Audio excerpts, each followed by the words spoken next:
ബീഹാർ നിയമസഭാ തെരഞ്ഞെടുപ്പിനുള്ള ആദ്യഘട്ട വോട്ടെടുപ്പ് പുരോഗമിക്കുകയാണ്. ആദ്യ മണിക്കൂറുകളിൽ ഭേദപ്പെട്ട പോളിംഗ് രേഖപ്പെടുത്തി. 11 മണിവരെ 27.65% പേരാണ് വോട്ട് രേഖപ്പെടുത്തിയത്.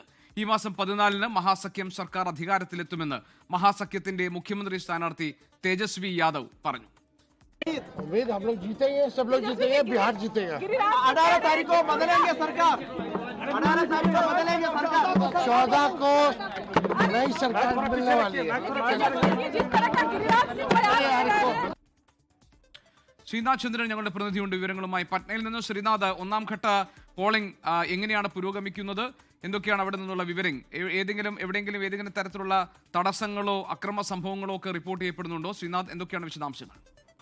ജി.കെ, രാവിലെ മുതൽ ഭേദപ്പെട്ട ഒരു പോളിംഗ് ഉണ്ടാവുന്നുണ്ട് എന്നതാണ് നമ്മൾ മനസ്സിലാക്കുന്നത്. പ്രമുഖരെല്ലാം രാവിലെ തന്നെ വോട്ട് ചെയ്തിട്ടുമുണ്ട്. മഹാസഖ്യത്തിന്റെ മുഖ്യമന്ത്രി സ്ഥാനാർത്ഥി തേജസ്വി യാദവ്, പിതാവ് ലാലു പ്രസാദ് യാദവ് അടക്കം കുടുംബസമേതമാണ് പോളിംഗ് ബൂത്തിലേക്ക് എത്തിയത്. മാറ്റത്തിനായി വോട്ട് ചെയ്യണമെന്ന് തേജസ്വി ആവശ്യപ്പെടുകയും ചെയ്തു.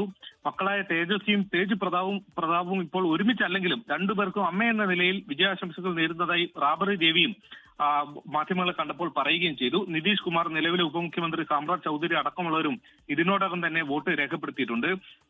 അതേസമയം ശക്തി കേന്ദ്രങ്ങളിലെ പോളിംഗ് ബൂത്തിൽ വൈദ്യുതി തടസ്സം ഉണ്ടാവുന്നതായി RJD ആരോപണം ഉന്നയിച്ചിരുന്നു ഇന്ന് രാവിലെ. എന്നാൽ ഈ ആരോപണം തെരഞ്ഞെടുപ്പ് കമ്മീഷൻ ഇപ്പോൾ നിഷേധിക്കുകയാണ്. എവിടെയും അങ്ങനെ ഒരു പ്രശ്നം ഉണ്ടായിട്ടില്ല എന്നതാണ് തെരഞ്ഞെടുപ്പ് കമ്മീഷൻ പറയുന്നത്.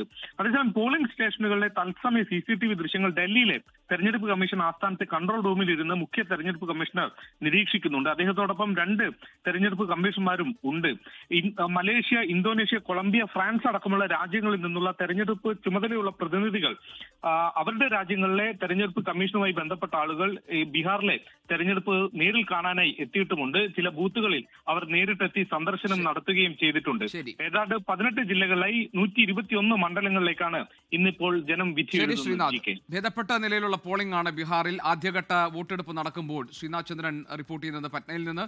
ലോകത്തെവിടെയായാലും ഏത് സമയത്തും 24 വാർത്തകളും ഓഗ്മെന്റഡ് റിയാലിറ്റി പാക്കേജുകളും എക്സ്പ്ലെയിനറുകളും വിശദമായി കാണാൻ ഞങ്ങളുടെ YouTube ചാനൽ നിങ്ങൾക്ക് സബ്സ്ക്രൈബ് ചെയ്യാം.